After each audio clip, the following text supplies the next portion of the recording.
Hi everyone, this is Dr. Divya Shanthi and welcome to NEET PG Core Revision series.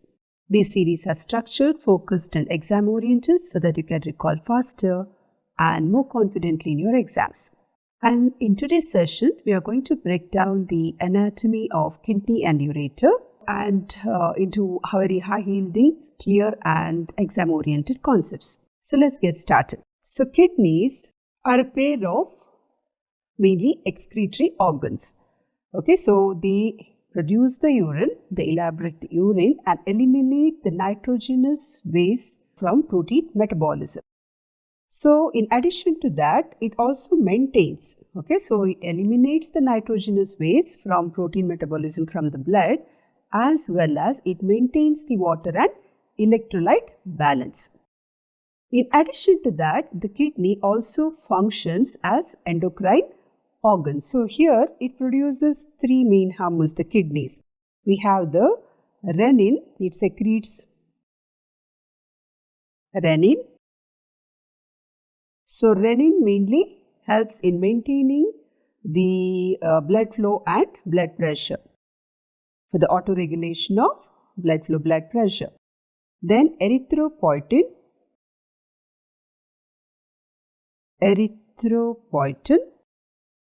which is essential for the maturation of red blood cells, and it also forms this 1,25-hydroxy-cholecalciferol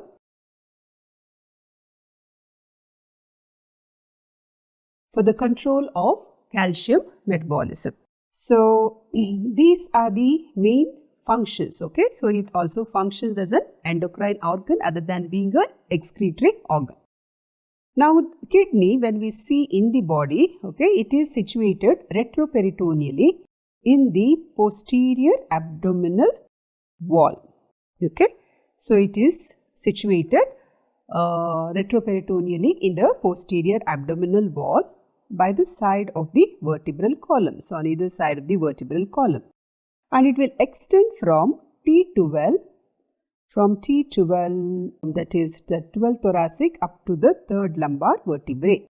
Okay, so it will extend from that.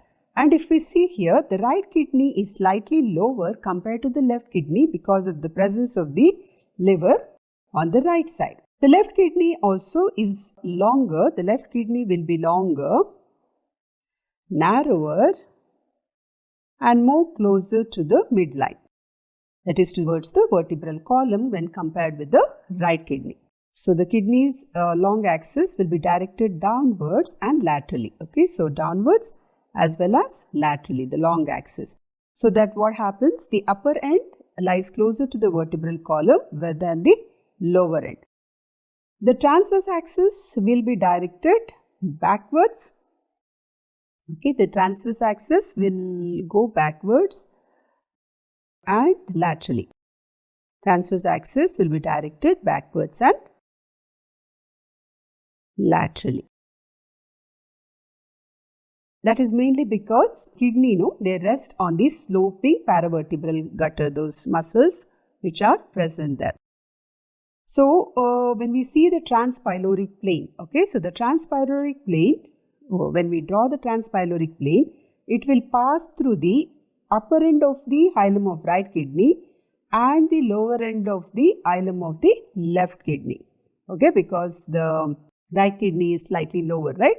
So it passes through that upper end and the lower end of the hilum of the left kidney. So when we see each kidney, so average, when we see the length of each of that, okay, so the length will be about 11 centimeters. Breadth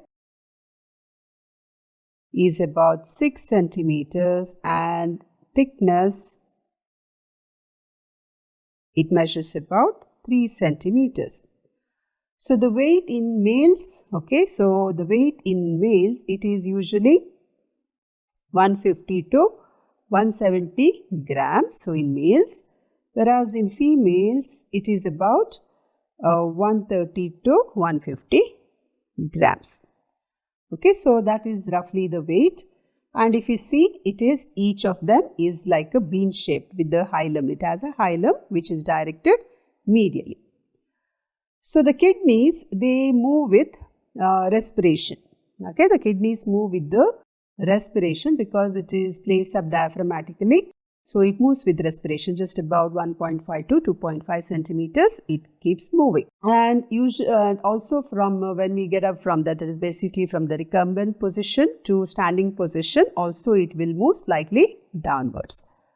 So when we try to palpate the kidney, can we palpate the kidney? So normally we cannot palpate the kidney, okay, but in with an average built individual we cannot, but in a very thin built, the lower part of the kidney may be palpable, okay, during the, like when we ask the patient to inspire very deeply, okay. So when we place both the hands, like one in the loin and the other on the anterior abdominal wall, and we try to palpate, we may feel in a very thin individual, but generally we will not be able to examine, palpate the kidney, the normal kidney in an average built individual. So usually we try to palpate the kidney by bimanual examination when we use both hands, one on the anterior abdominal wall and one in the loin region. So what keeps the kidney in position? So what are the factors? So one is the pressure exerted by the neighboring, okay, viscera, whatever viscera is in the vicinity of the kidney, okay, so that will maintain, okay, so that pressure will maintain, and the tone of the abdominal wall muscles, okay, so these are the kidneys, so tone of the abdominal muscles also, and the renal fascia, the renal fat, okay, as well as the pedicles of renal vessels. Pedicles of renal vessels, as well as the pelvis plus pelvis, which is present near the, which is attached to the hilum, right? All of this help in keeping the kidney in position, okay. So this is how the kidney is maintained in position in the body. So it is mainly retroperitoneal, and the position is maintained by the pressure pressure exerted by the neighboring viscera, the tone of the muscles, then okay, pressure exerted by the neighboring viscera, tone of the muscles, renal fascia, then the renal fascia, renal fat,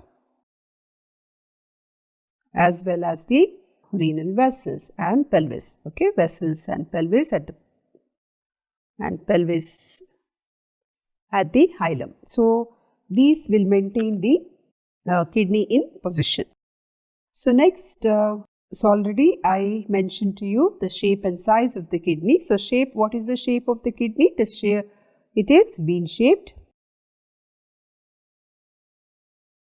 okay, with the hilum. This is the hilum of the kidney, which is directed medially.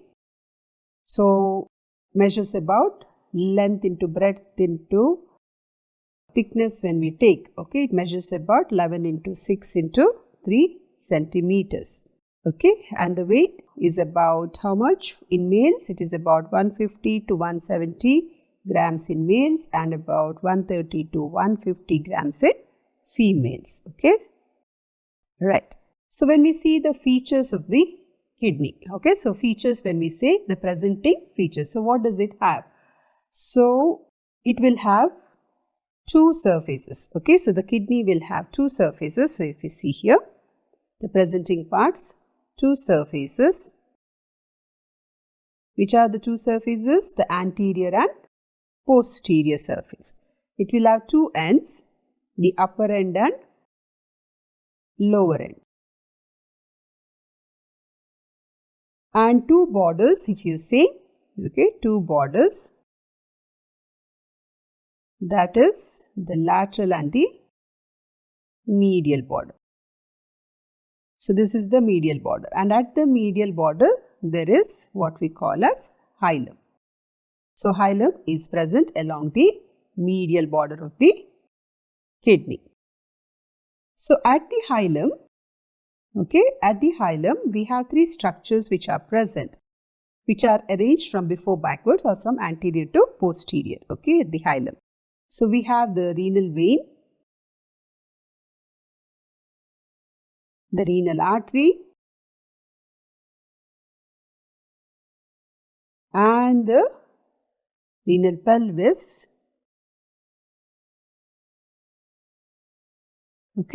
which are arranged from anterior to posterior, and which continues as the renal pelvis will continue as the ureter, right? So we see it at the hilum. So in addition to that, we will also see, in addition, these are the three main structures. In addition to that, we may also see the lymphatics, the lymphatics, the nerves are present, as well as some perinephric fat is also present at the hilum. So these structures, we see it at the hilum, which is along the medial border of the kidney. So next we move on to the relations of the kidney. So first we will see the anterior surface relations. Now these anterior surface relations will differ on the right as well as on the left side. So right side and left side it will differ. So let's look at the right kidney. So right kidney, near the upper pole we have the suprarenal area.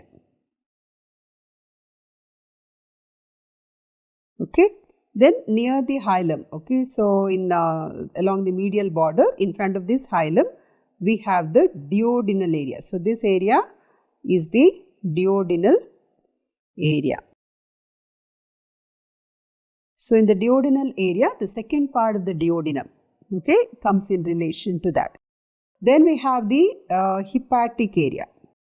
This is the hepatic area.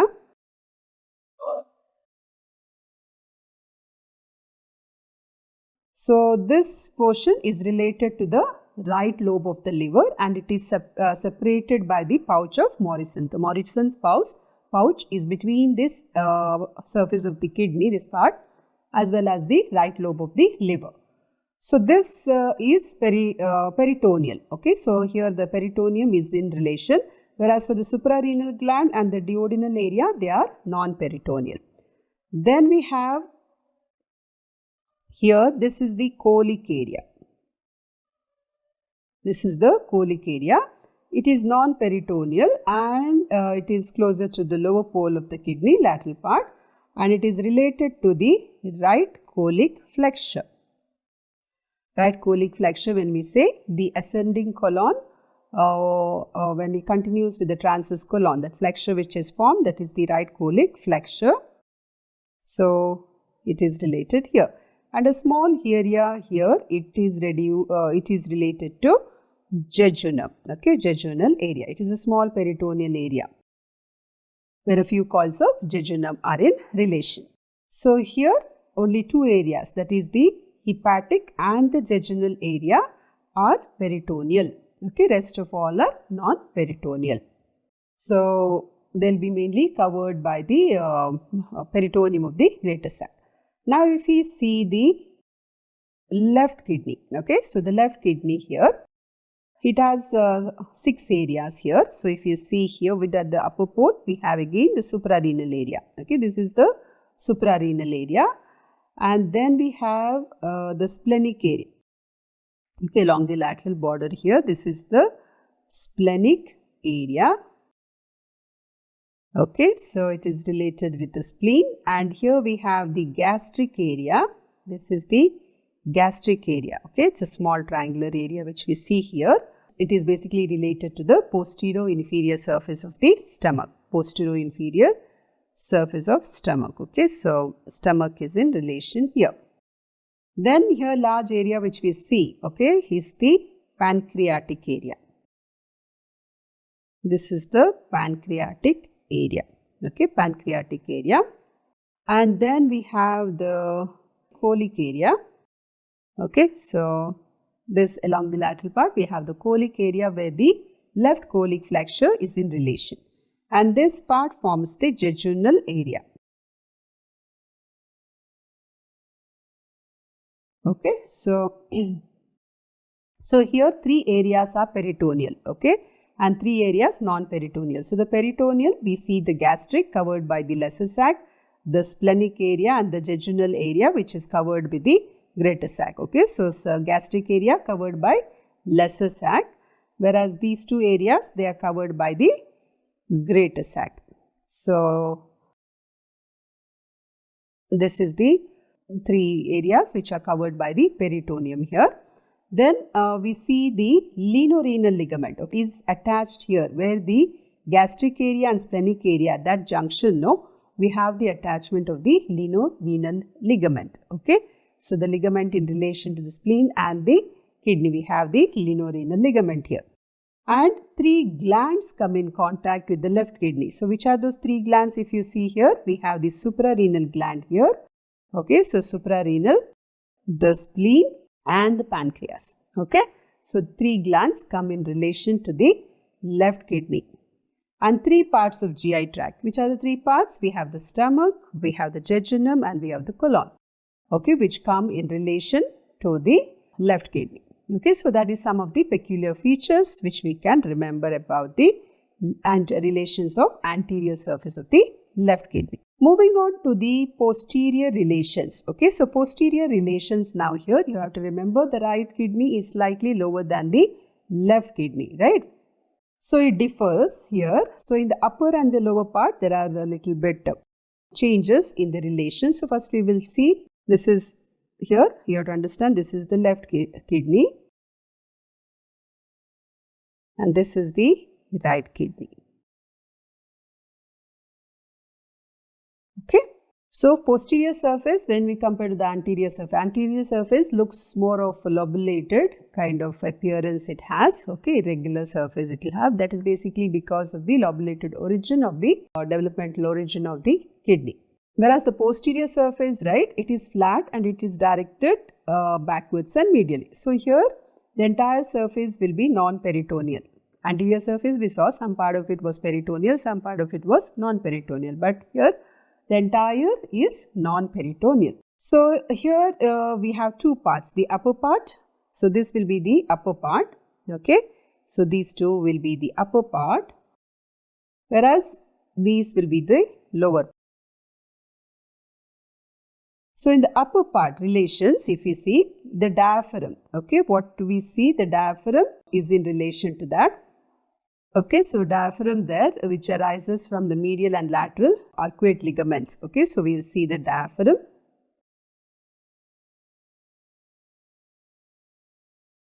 In the upper part, we see the costodiaphragmatic recess,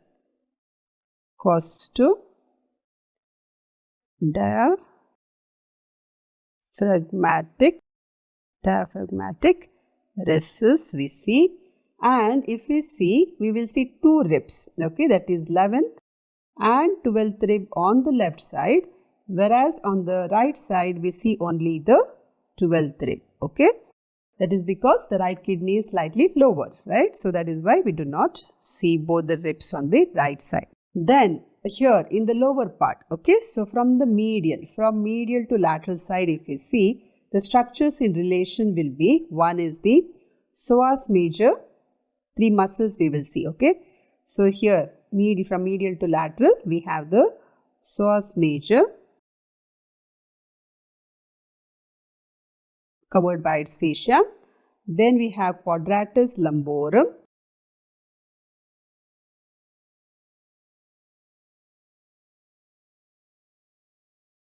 okay, which is covered by the psoas major covered by the psoas fascia, quadratus lumborum covered by the anterior layer of the thoracolumbar fascia, and then we have the here transverse abdominis muscle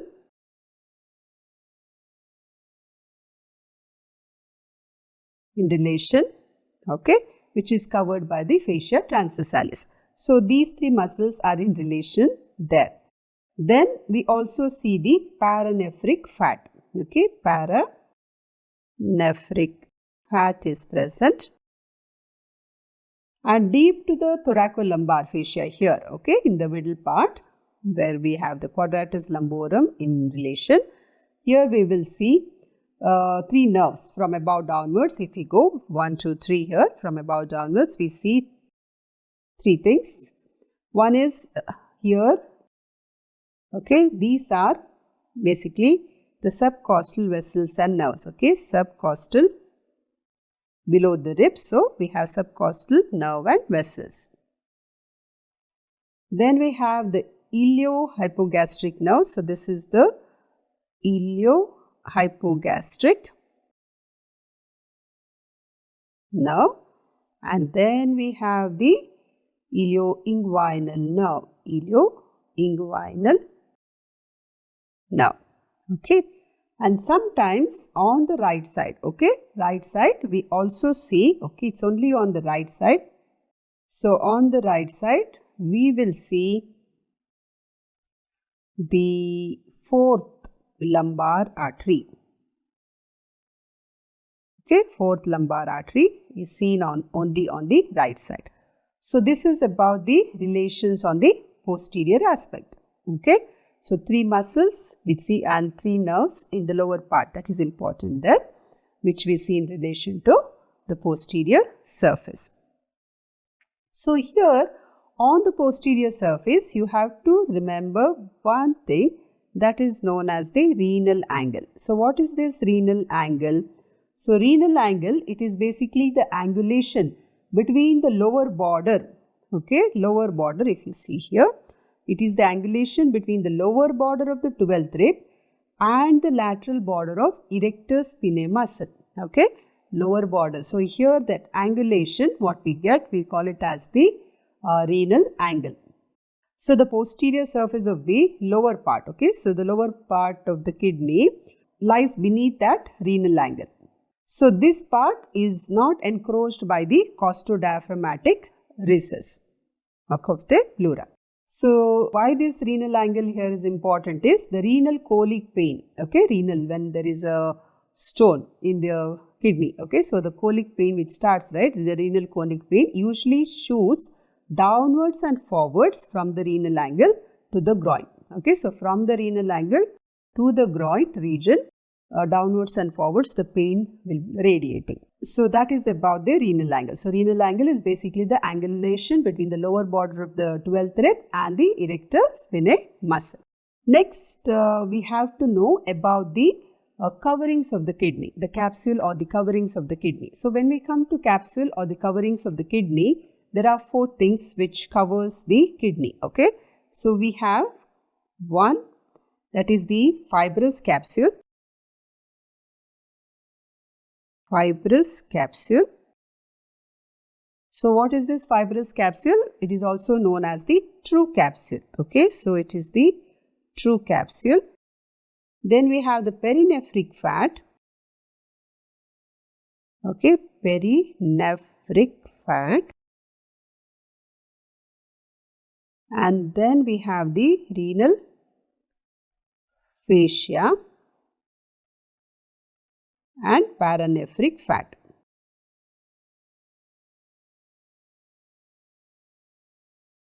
So the coverings of the kidneys from inside to outside, okay.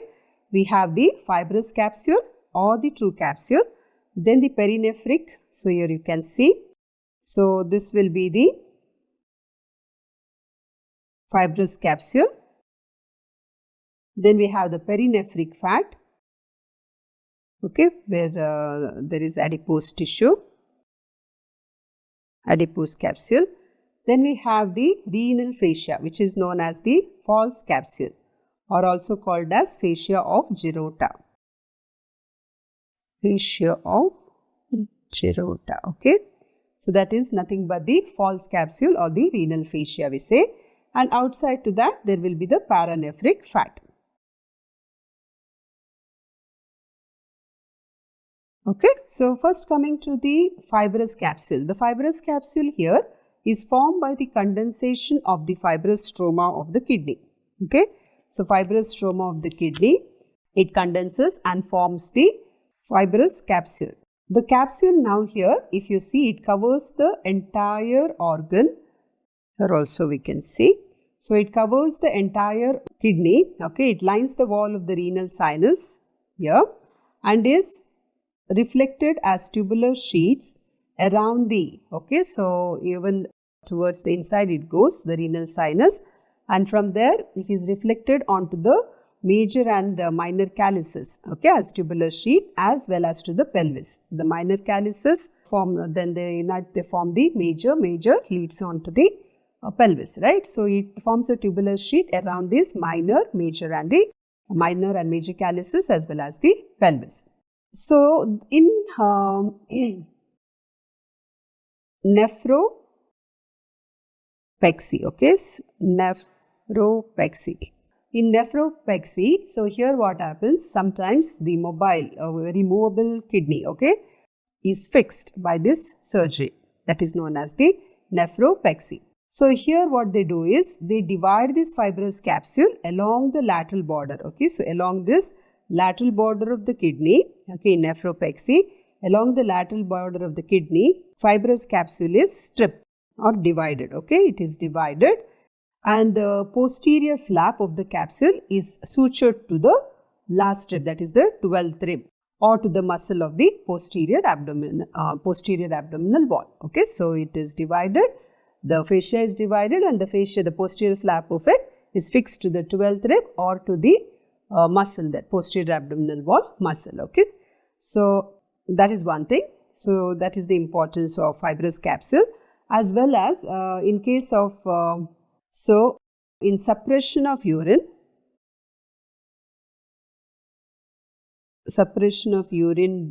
due to acute nephritis. In acute nephritis, okay, there is suppression of urine, and that causes pressure on the renal tubules as a result of the congestional edema. In that cases, what they do is they decapsulate, okay. So decapsulation is done of this fascia. They decapsulate the kidney by removing this fascia. It can be stripped off. So that is the importance of the fibrous capsule. So when we trace this, next to this fibrous capsule, what do we have?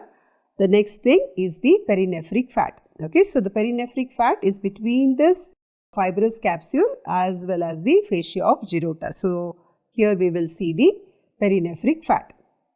Then we have the fascia of Geroda, or otherwise called as the renal fascia. So this fascia of Geroda, okay, the renal fascia is formed. Renal fascia is basically the false capsule, remember that, okay.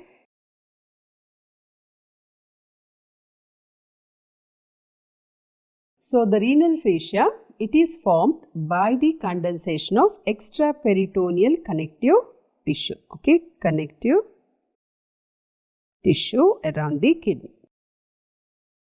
So this will be laterally, it becomes continuous with the fascia transversalis. So fascia transversalis will be covering the transverse abdominis muscle, right? So there it becomes continuous. So this renal fascia, okay, so renal fascia will have two layers. One is the anterior, another one is the posterior. So this anterior layer, okay, it is thin, anterior layer is thin and is known as the fascia of Ṭol.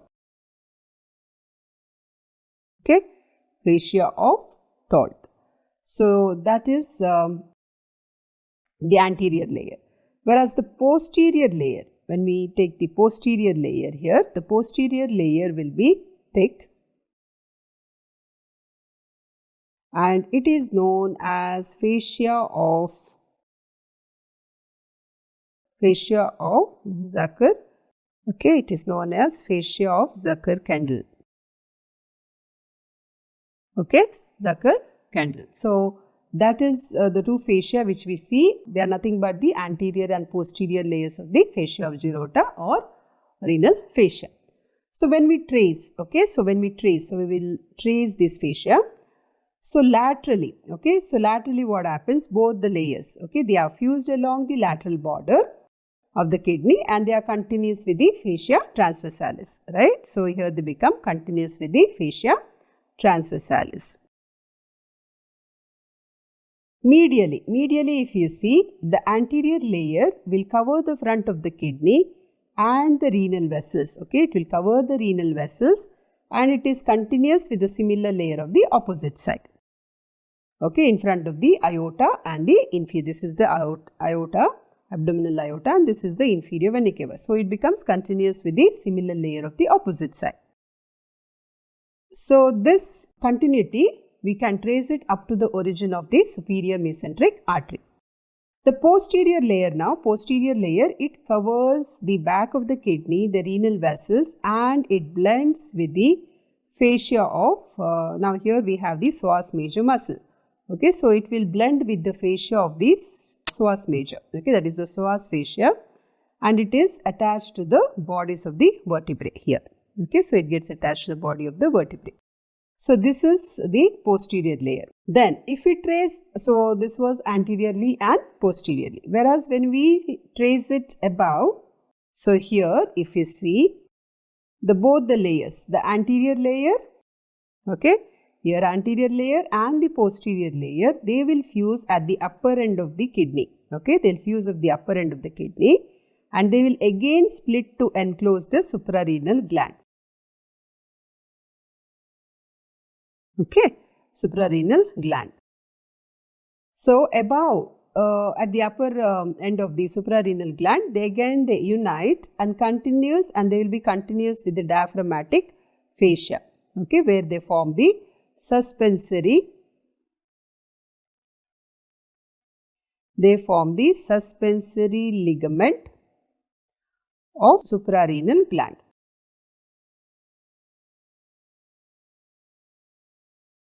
So that is above. Okay, so that's why because it splits there, the renal fascia will split. It will first cover the kidney, upper pole of the kidney, and then again split, right, to enclose the suprarenal gland. So in case there is downward displacement of the kidney, the suprarenal gland doesn't get displaced, because one thing is it is held by that suspensory ligament, and second thing is it is also separate. The fascia covering that, okay, covering the kidney, splits, again covers the suprarenal gland. So there is, because of this ligament and that separation, it doesn't displace. Below, if we see here, below the two layers, okay, below the two layers will not fuse. They will extend downwards, okay, along the ureters. Along the ureters, they will extend downwards, and they get merged with the extraperitoneal tissue of the iliac fossa. Okay, they just get lost there. So that is about the renal fascia. Then coming to the paranephric fat. So paranephric fat, basically it occupies the interval between the renal fascia and the anterior layer of the thoracolumbar fascia. Okay, so it is more on the posterior surface, up the posterior surface of the lower part of the kidney. So that is about the capsules covering the kidney. Next, we will see the structure of the kidney, or the interior of the kidney. Now here, when we take a section of the kidney and see, we will see two things. Okay, one part we call it as the outer renal substance. Okay, so this is the outer renal substance. So there are two areas. One is the renal substance,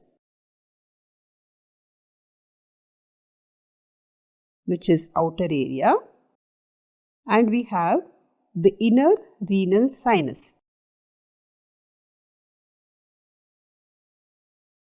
which is the inner area.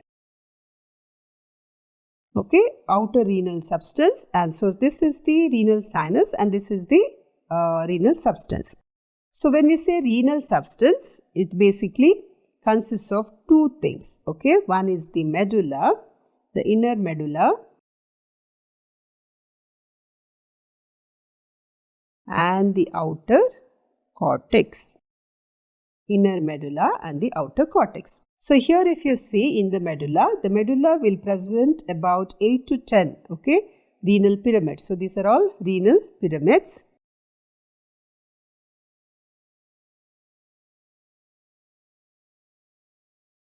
Okay, so these renal pyramids, if you see, they have a striated appearance and they are pale and conical masses. So each of these pyramid, if you see, there is a base which is directed towards the cortex. So this area is the cortex. Okay, so the base is directed towards the cortex, and there is an apex which projects into the wall of the renal sinus. So this is the apex part of it which will project here. And this projection we call it as the renal papilla.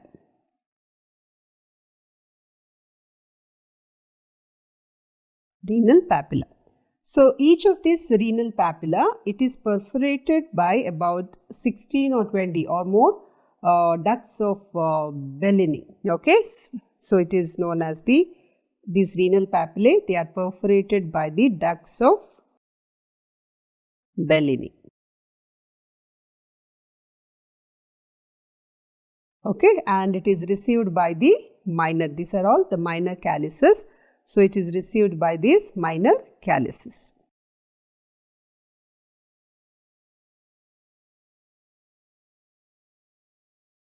So as a rule, one calyx, you should remember, as a rule, one calyx, that is one minor calyx, will receive 1 to 3 renal papilla. Okay. Now if you see this pyramid, so one pyramid, okay, this one renal pyramid which is capped with the adjoining cortex. So this area, okay, together, I will mark it here. So this area together, one renal pyramid and the cortex together, we call it as the lobe of kidney. So what do we mean by lobe of kidney? It is basically a renal pyramid with the capped cortex. Okay, so that is the lobe of kidney. Right. So next is the cortex here. Okay, so if you see the cortex closely, cortex is the outer area. It is granular. Okay, it is granular in appearance and it consists of two things. One is the renal columns. Okay, so you can see the renal columns here and cortical arches. So it will have renal columns and the cortical arches. So here the renal columns, if you see, they will extend to the renal sinus between the adjacent. So this is actually the renal columns. Okay, between the two pyramids you can see they are the renal columns. They are nothing but the extension of the cortex. So it will extend up to the renal sinus. So here basically in this renal columns we see the interlobar blood vessels. Interlobar blood vessels are seen within this renal columns. And cortical arches. Cortical arches, they intervene. Okay, so it is present between the base of the pyramids and the surface of the kidney. So this is the cortical arches. Okay, so cortex will be granular. So renal columns are this, and these cortical arches will be between the base and the surface of the kidney. So this is again further divided into outer and inner zones. So usually the inner zone will have the juxtamedullary nephrons will be present there. Now each of these medullary rays, okay, so medullary rays is nothing but a striated conical mass, okay. So each of the medullary rays which we see, they are striated conical mass, okay, conical mass. So the apex is directed, the apex of those medullary rays, okay, so it goes like this. So medullary rays, it is directed towards the cortex, okay, the apex of the rays that is towards the surface of the kidney, and the base is continuous with the striations of the pyramid. So that we call it as the medullary rays, okay. So medullary rays, they are striated conical mass. So each of them, it is directed, the apex is directed towards the surface, whereas the base, it becomes continuous with the medullary rays, the rays of the, basically the striations of the pyramid, it becomes continuous with the striations of the pyramid. So each of these rays, okay, so you have to know the medullary rays. So the medullary rays, as I told you, medullary rays, what are they? They are nothing but striated cortical mass. Okay, cortical mass. So here within the cortex you will see them like this, striated cortical mass. So the apex of that medullary rays, it is directed towards the surface of the kidney, whereas the base is continuous with the striations of the pyramid. So here in this medullary rays we will see the collecting tubules. Okay, the collecting tubules as well as the beginning of ducts of Bellini. Beginning of ducts of Bellini. Okay. So earlier we learned that one pyramid with the cortical cap, we call it as the lobe of the kidney, right? So we have one more terminology which we call it as the lobule. So lobule of kidney. So what is lobule of kidney now? So lobule of kidney, here what happens is, so between this medullary rays, okay, so between the medullary rays, what happens? Here the interlobular, okay, interlobular blood vessels, interlobular blood vessels pass, okay, blood vessels will be passing between these medullary rays. So the area of the cortical arch, okay, so the area of this cortical arch, area of cortical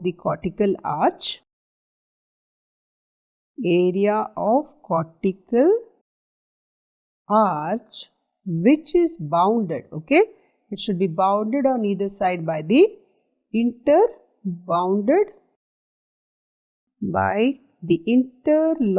vessels, interlobular vessels, okay, and in the central axis, presenting in the central axis, we have a single medullary ray, okay. So a single medullary ray will be between, and on either side there will be the interlobular blood vessels, okay. So single medullary ray. So that is called as the lobule of kidney, okay. So that is the lobule of kidney. So these are the things which you should know about the renal substance, or the which consists of both the outer cortex and the inner medulla. Then we have the inner part which we call it as the renal sinus. So this is the renal sinus. So what is renal sinus now? Renal sinus is the cavity within the kidney. Okay, cavity within the kidney, and it communicates, okay, so it communicates on the outside through the hilum. This is the hilum of the kidney, so it communicates here. So the wall of this renal sinus, okay, wall of the renal sinus, we learned that when we studied about the coverings of the kidney, that the true capsule, the fibrous capsule, right, it lines this renal sinus, okay. And here if we look closer, so here at the renal sinus, right, here we have what we call it as the renal papillae.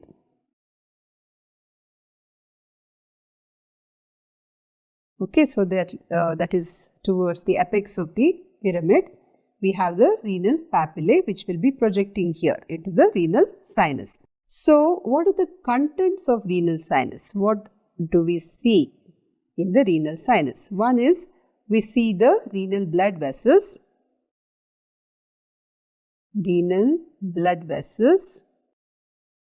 lymph vessels,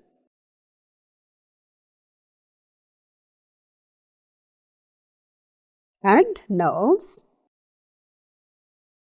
Then we see the perinephric fat,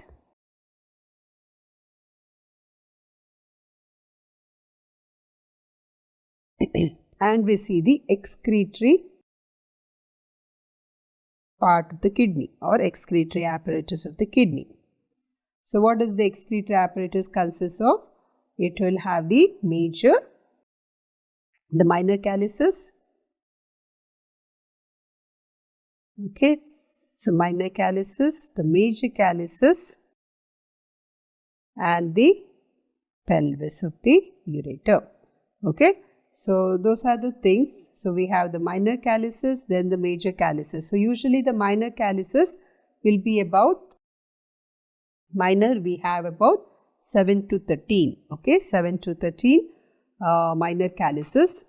So they have a cup-shaped depression at the outer end.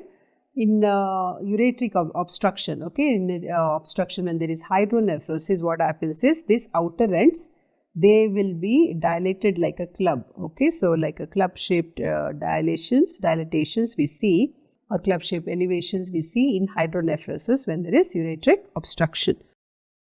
So that is about minor calyces. So major calyces we have about 2 to 3 in number. Okay, and they are formed by the union of the minor calyces. So pelvis of the ureter, it will be like a funnel shaped. So pelvis, when we see this portion, so it's a funnel shaped dilatation and is formed by the union of all the major calyces. So the capacity of this pelvis, okay, so it passes medially and at the hilum it becomes continuous with the ureter, abdominal part of the ureter, okay, at the level of lower pole of the kidney. So here it becomes continuous as the ureter. So this pelvis capacity is about 5 to 7 ml, okay, so it can hold up to 5 to 7 ml of urine. So that is about the renal sinus. Let's now study the blood supply of kidney. So each kidney is supplied by the renal artery, okay, and this renal artery is a branch of the abdominal aorta. So the renal artery, we have the right and the left renal artery, and abdominal aorta is located on the left side of inferior vena cava. So that is why the right renal artery is longer compared to the left renal artery. And about 1 liter, okay, 1 liter of blood per minute will be circulating through both the kidneys at a time. So sometimes, in addition to this renal artery, there may be an accessory renal artery, okay, and this accessory renal artery, it arises from the aorta itself and it supplies the upper pole, okay, it supplies the upper and the lower pole, upper and the lower pole of the kidney without passing through the hilum. So now let's see the distribution of the renal artery. So once the renal artery reaches the hilum, okay, once the renal artery reaches the hilum of the kidney, so it lies between the renal vein and the renal pelvis. So it divides into 2 trunks, okay, so the renal artery will divide into 2 trunks, the anterior and posterior trunk, okay, so it divides into 2 trunks, anterior and posterior. Now the anterior trunk will pass in front of the renal pelvis, it will pass, whereas the posterior trunk will go behind the renal pelvis. So this anterior trunk will have 4 segmental, okay, so the anterior trunk will have 4 segmental arteries. Okay, and the posterior trunk itself will continue as the posterior segmental. Now, among the anterior segmental, we have the apical, upper anterior, middle and anterior, and the lower segments. Okay, so 4 segmental arteries are in the front, whereas behind we have the posterior segmental artery, which is basically the continuation of the posterior trunk of the renal artery. So now these segmental arteries, what do? They supply the renal sinus. Okay, the renal sinus and its contents, it will supply. That is basically the major and minor calyces and all of that, it will supply, and then it will divide. Okay, so the segmental artery will divide into lobar artery. Okay, so segmental arteries now will divide into lobar artery, and this lobar artery Okay, so before it pierces the substance of the kidney, the renal substance, it will divide into interlobar arteries. Okay, so this interlobar, as the name says, interlobar, it is, see, lobe is basically the pyramid covered by the cap of cortex, right? So that is the lobe of the kidney. So this interlobar, it passes between through this renal columns between the adjacent pyramids. So at the junction of the cortex and medulla, now this interlobar artery will form, okay, will keep on dividing, and it forms the arcuate, okay, arcuate arteries. So if you see, the interlobar arteries will form the arcuate arteries. Now these arcuate arteries will be arching over it arches over the base of the kidney. And these arcuate arteries, they do not anastomose with each other. Okay, they do not anastomose with each other. And these arcuate arteries now give rise to the interlobular, okay, interlobular arteries. So from the arcuate, we have the interlobular arteries. Now these interlobular arteries, they extend radially outward through the cortex. Here, if we see closely, you can see it is out here. So these are all, this is the arcuate artery. So from the arcuate artery, we have the interlobular arteries. Now these interlobular arteries will give origin from the side to a number of efferent arterioles, okay, efferent arterioles, that is efferent glomerular arterioles, which end up in the glomerulus. Okay, so these efferent arterioles, they form the glomerular plexus. So from this glomerular plexus, we have the efferent arterioles arising. Okay, the efferent arterioles arise from the glomerular plexus. So once these efferent arterioles they arise, they form a peritubular plexus. Okay, so peri is around the tubules.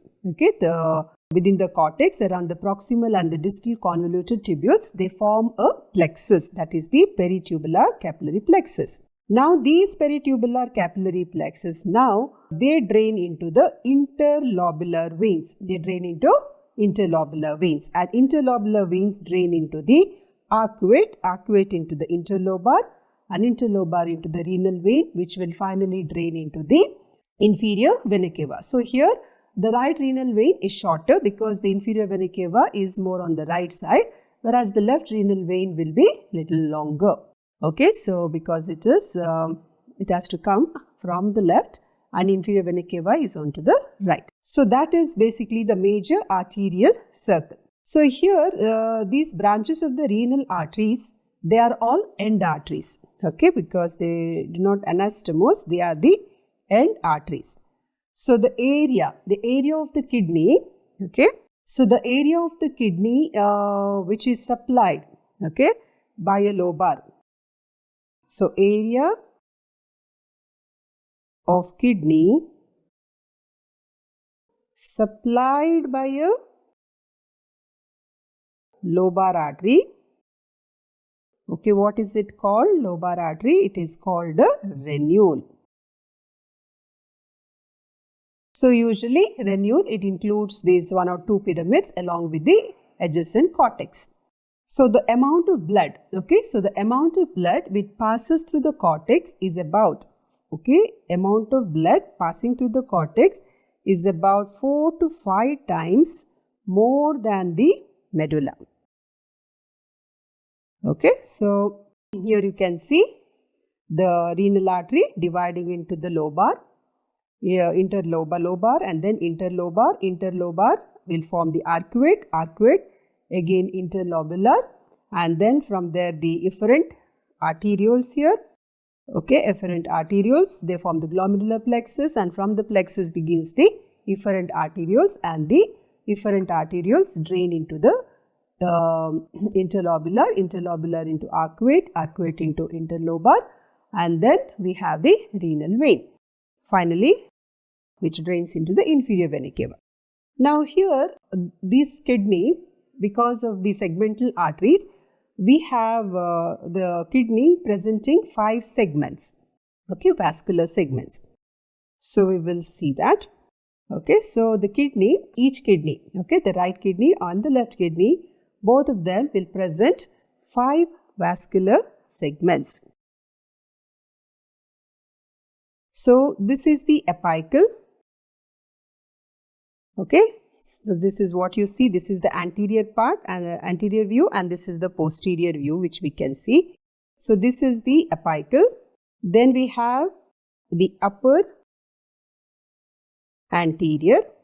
Okay, here also we will see a portion along the lateral side, and then we have the middle anterior, middle and anterior here, and then we have the lower. Okay, so this is the lower, and this one here will be the posterior vascular segment. So, in the living here what happens is a pale bloodless, okay, a pale bloodless line which we see, okay, it is basically along the lateral border at the junction of this posterior segmental artery as well as the anterior segmental arteries, all the 4. So, at that junction we see a pale bloodless line, okay. So, that is mainly because the arteries, the segmental arteries, the anterior and the posterior do not anastomose with each other. So, that line we call it as the Brodal's line. Okay, it is known as the Brodal's line. So, this is very important. Okay, so this is at the junction of the middle 2/3 and the lateral 1/3. At this junction we see the line, Brodal's line.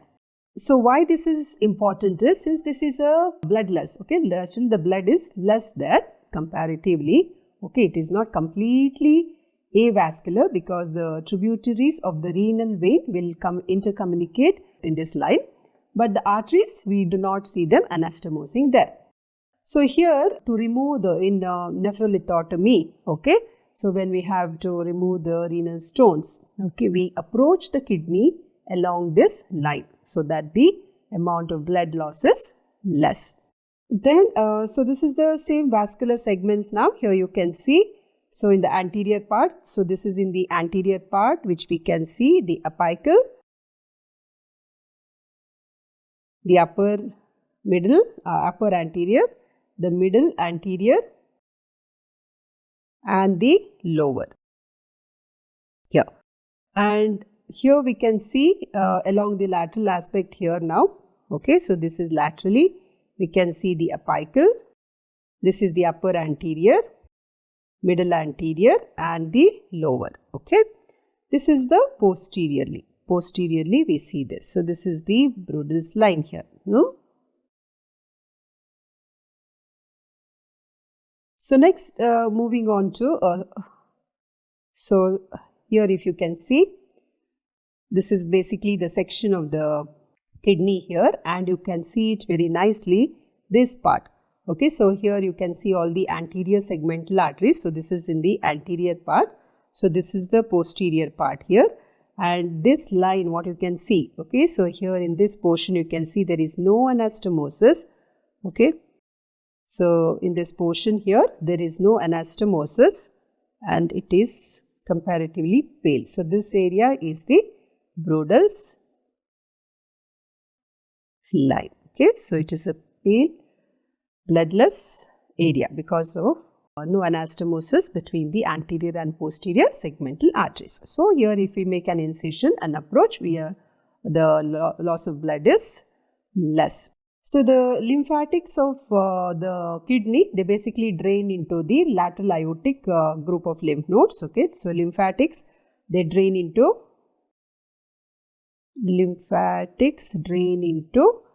lateral aortic group, okay, of lymph nodes, it drains. And the nerve supply,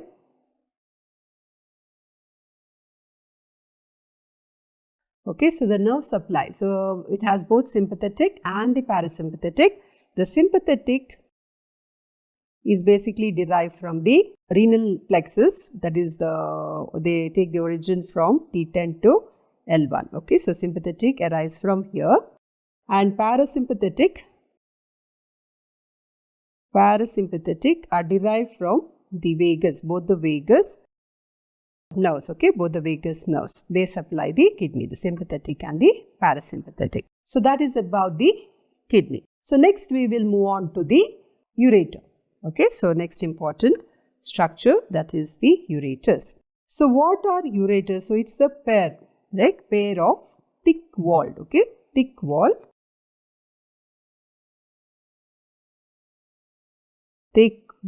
cylindrical tubes. So these are called as the ureters. So basically they convey the urine which is produced in the kidney to the bladder. That is their function. So each of these ureters, it is about 25 centimeter in length or about 10 inches long and about 3 millimeters in the diameter. So this ureter consists of 3 parts. Okay, so it has 3 parts. We have the pelvis part. Okay, so the pelvis of the ureter. Okay, the pelvis part, the abdominal part and the pelvic part. Okay, that is in the bony pelvis, that region. So we will look at that, each of that. When we see the course of the ureter, so pelvis portion of it, okay, the pelvis part of it is like a funnel. If you see here closely, it looks like a funnel.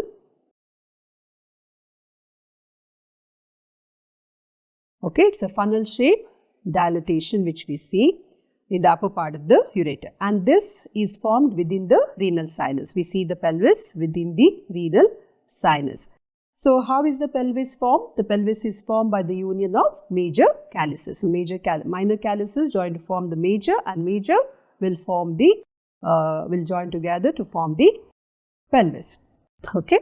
So this pelvis part, it passes downwards. So if you see, it passes downwards and medially through the hilum. Okay, and it is so at the level of the lower end of the kidney, corresponding kidney here at the lower end, it is closer there. Okay, so and is continuous.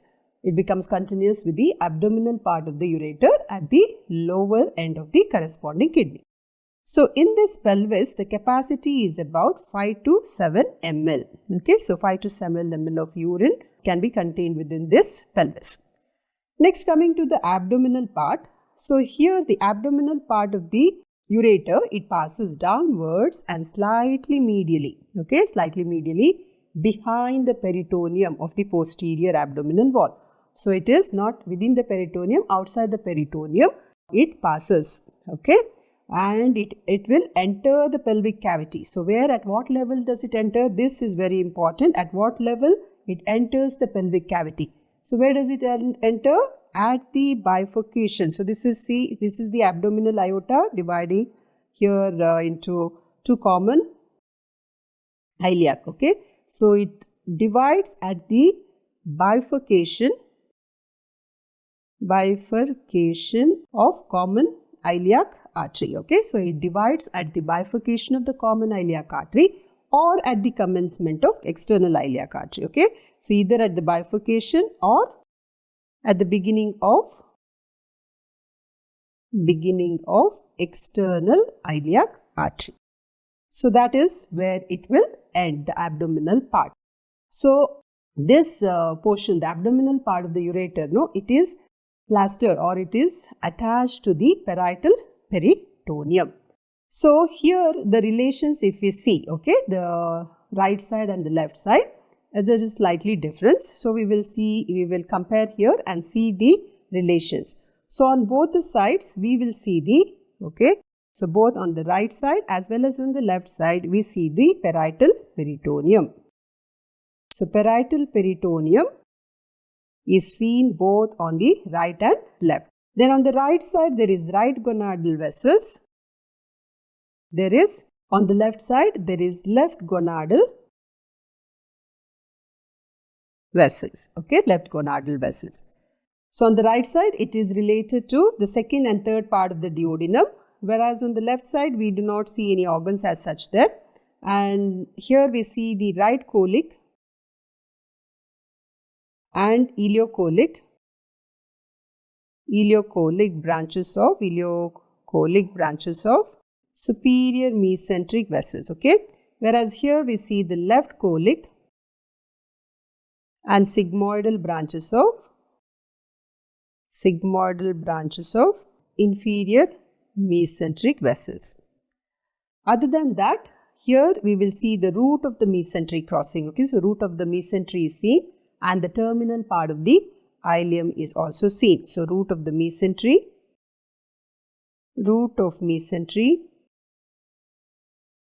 okay, root of mesentery plus terminal part of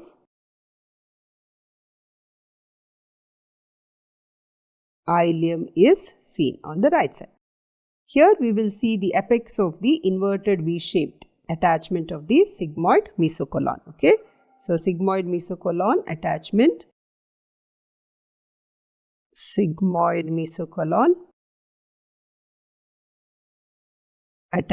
is seen here. So that is the relations of the abdominal part. Then we will see the pelvic part. The pelvic part here of the ureter, if you see, so the abdominal part ends at the bifurcation of the common iliac artery or at the beginning of the external iliac artery, right? So now here the pelvic part, we divide it into three portions, like the first part, the second part and the third part. So here what happens, the ureter passes downwards and beneath the peritoneum, okay, beneath the peritoneum of the lateral pelvic wall. And here when it is passing, it passes along the anterior margin of the greater sciatic notch. So this is the greater sciatic notch. So along its anterior margin, this is the first part of ureter, okay, of the pelvic part. We have the first part of the ureter now. So now here, okay, so and it will reach from here along the anterior margin of the greater sciatic notch, it passes and reaches up to the ischial spine. This is the ischial spine. So it will reach up to this level.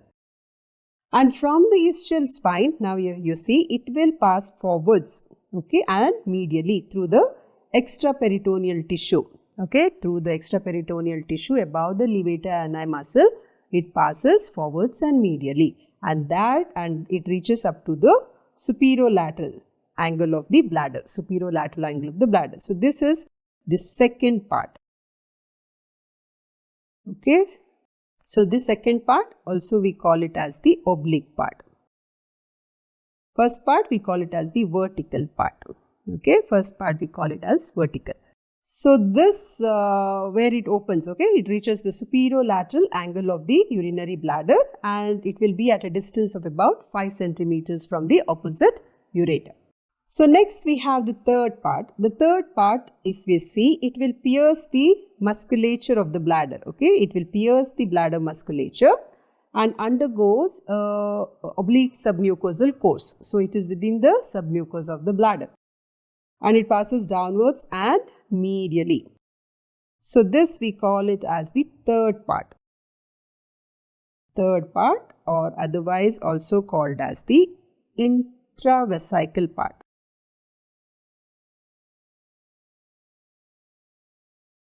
Okay, intravesical part of the ureter. So this is about 2 centimeter long. And the ureteric opens there. When the bladder is empty, they are about 2.5 centimeters. Both the ureteric openings will be at a distance of about 2.5. And when the bladder is distended, it is about 5 centimeters apart. So this is the course of the pelvic part of the ureter. Okay, pelvic part of the ureter. Coming to the relations of this in the first part. Okay, so the first part of the ureter, if we take, okay, we are talking about the pelvic part. In that, the first part of the vertical part, in front it will be covered by the peritoneum. Okay, it will be covered by the peritoneum. So first part, in the front it will be covered by, there is peritoneum. Okay, and in the females, it will form the posterior boundary of the ovarian fossa, where it is related to the ovary and the uterine tube. Okay, so that is in the females. Okay, it will be forming the posterior boundary of the ovarian fossa. And behind the first part or posteriorly, it is related to, okay, so from before backwards, anterior to posterior, it will be related to internal iliac artery and its anterior division, then internal iliac vein, lumbosacral trunk,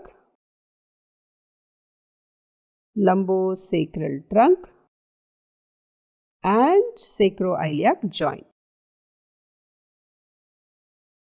Okay, so to these structures, okay, so behind it is posteriorly, it will be related to internal iliac artery and its anterior division, internal iliac vein, lumbosacral trunk and the sacroiliac joint.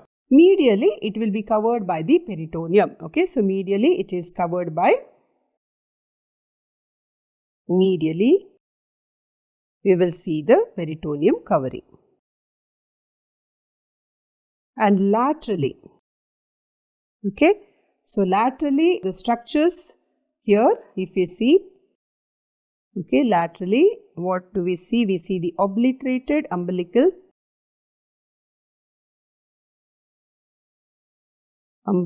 artery, then obturator nerve and obturator bed vessels, inferior vesical artery, middle rectal, as well as in the females we will see the uterine and vaginal.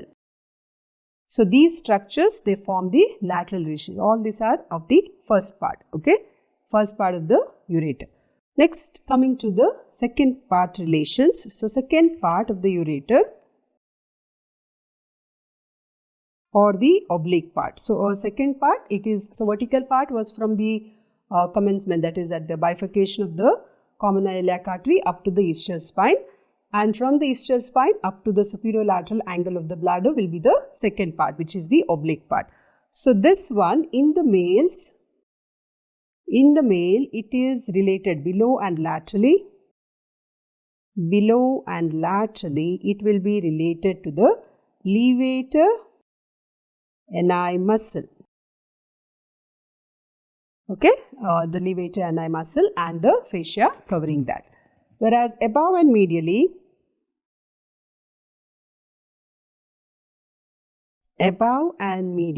it will be covered by the peritoneum.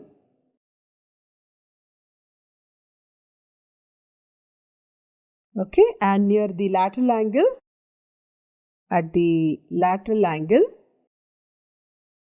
it is crossed above and medially, it is crossed. This is important. Above and medially, it will be crossed by the vas deferens. Okay, so vas deferens crosses it at the superolateral angle of the bladder. And below, it is related to the seminal vesicles. So upper end of seminal vesicles. Okay, so and here a portion of, because it is in relation to that, a part of the ureter will also be surrounded by the seminal plexus of veins.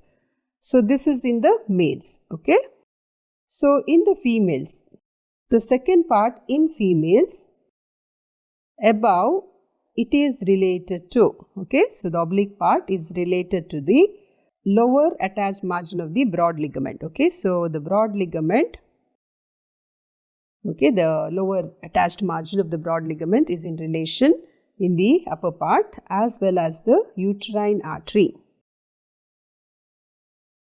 Okay, so it crosses above and in front of the ureter. This relation is very important during any hysterectomy surgeries. Okay, so ureter is likely to be injured, so you need to bear in mind.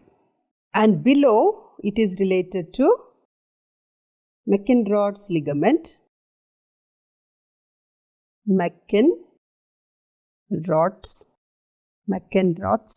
ligament, okay, and the lateral fornix of vagina, as well as to the levator ani muscle.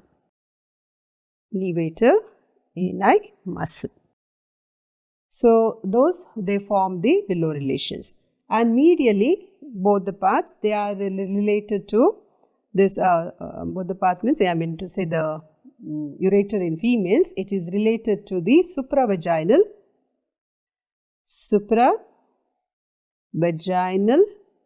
part of cervix. Okay, so this is medially, as well as to the anterior vaginal wall. And laterally, it will be related to the uterine artery. So before the uterine artery crosses it, it will be lateral to the ureter. Then it will cross above and in front. Okay. So thus the uterine artery forms both the lateral relation as well as the anterior relation there. Next is the third part. The third part is within the submucosa, that is the interior of the bladder wall, right? So there it is represented by, okay, so the third part is represented by what we call it as the ureteric fold. Okay, so this we see within the interior of the bladder wall as the ureteric fold. Now, the next most important about the ureter is its constrictions. Okay, they are basically developmental, so we call them as the anatomical constrictions. So there are three constrictions present. There are three constrictions which are present. So at the 𝗪𝗺𝗃 junction, okay, so which corresponds where the pelvis part of the ureter continues as the abdominal part. So at the 𝗪𝗺𝗃 junction, okay, 𝗪𝗺𝗃 junction, here we have, that is at the lower pole of the kidney. Okay, so this is the first constriction. Then we have at the pelvic brim. At the pelvic brim, this is the 𝗪𝗺𝗃 junction.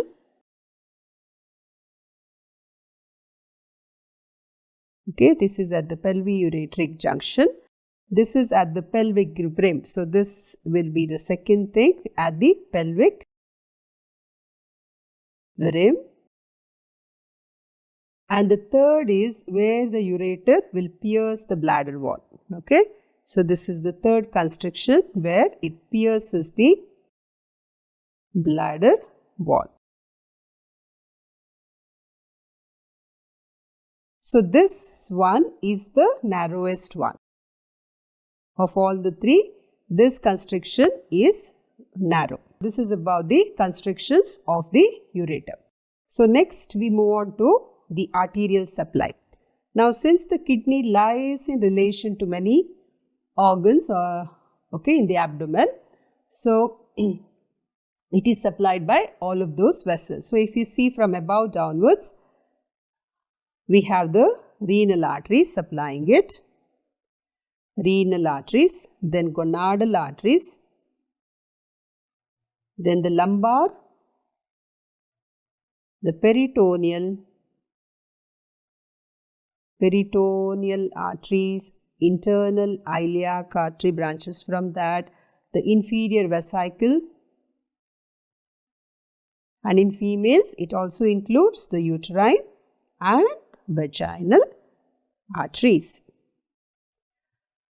So all of these arteries, they form kind of longitudinal anastomosis. Okay, so they divide into an ascending and a descending branch. They form a longitudinal anastomosis around the ureter. So usually, during the surgeries and all those things, we identify the ureter like that in the living. Okay, so longitudinal, retroperitoneal, very thick wall, and along with the longitudinal blood vessels, running blood vessels, which accompanies the ureter. So the veins basically correspond to these arteries and they all drain into the vena cava system. Okay, so they all drain into the inferior vena cava. So the lymphatic drainage from the upper part, okay, so from the upper part of the ureter, it drains into the para-aortic group of lymph nodes, para-aortic lymph nodes. From the intermediate part, it will be draining into the common iliac,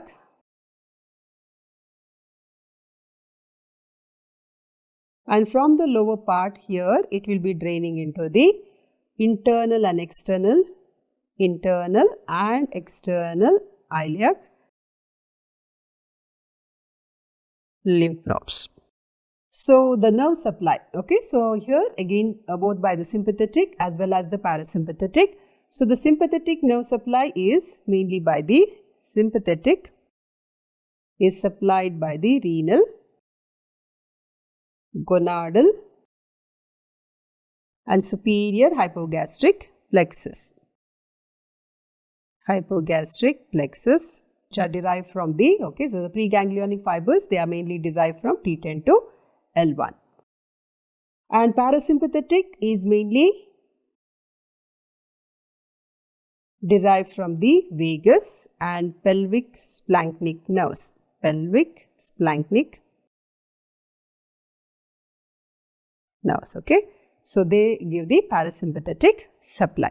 So usually we do a plain radiograph of the abdomen. Usually it is called as the KUB X-ray, where we try to, especially when we have to localize the ureteric stones, okay. So diagnose and localize the ureteric stones. That time we do a plain X-ray of the abdomen from the lumbar region, okay. So usually these stones, they are visualized, okay, because along the course of the ureter, so along the, since it is a plain X-ray where the bony landmarks are more pronounced than the soft tissues, we will see them along the transverse process, okay. So along the transverse process of the lumbar vertebrae, upper forelumbar vertebrae,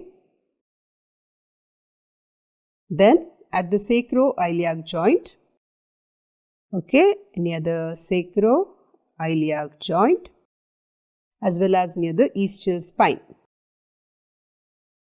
okay. So this is where we can see the stones. Next, let's solve some of the image based MCQs. Here an image shows a longitudinal section of kidney with labeled cortex and medulla. Which structure lies in the cortex? So the cortex of the kidney basically consists of the glomerulus, the PCT, the DCT is present there, okay. Whereas in the medulla we have the descending limb of Henle, the loop of Henle, the ascending limb, the collecting tubule, that is mainly in the medulla, right. So here among the structures, the glomerulus is the right option. The marked constriction at pelvic brim is where ureter crosses, okay. So usually the constriction is more narrowest at the where it joins the superolateral angle, where it opens right into the urinary bladder. But here among the choices, what they have given is basically where the ureter crosses, they have said. So it is the common iliac artery. Okay, common iliac artery is the more likely choice here. Then the labeled muscle. Okay, the labeled muscle is, so from medial to lateral when we go, we have the psoas major muscle, the quadratus lumborum muscle and the transverse abdominis muscle. So the most medial one will be the psoas major muscle. So it is the most medial muscle here, that is the psoas major. Identify the correct anterior to posterior arrangement at the hilum. So anterior to posterior we have the VAP, that is the vein, artery and the pelvis. So renal vein, renal artery and the renal pelvis. So the choice B is the correct answer. So that's a wrap on today's session of kidney and ureter. Consistency is the key to success. So be consistent with this series. It will surely be of great help to you. I will see you in the next session.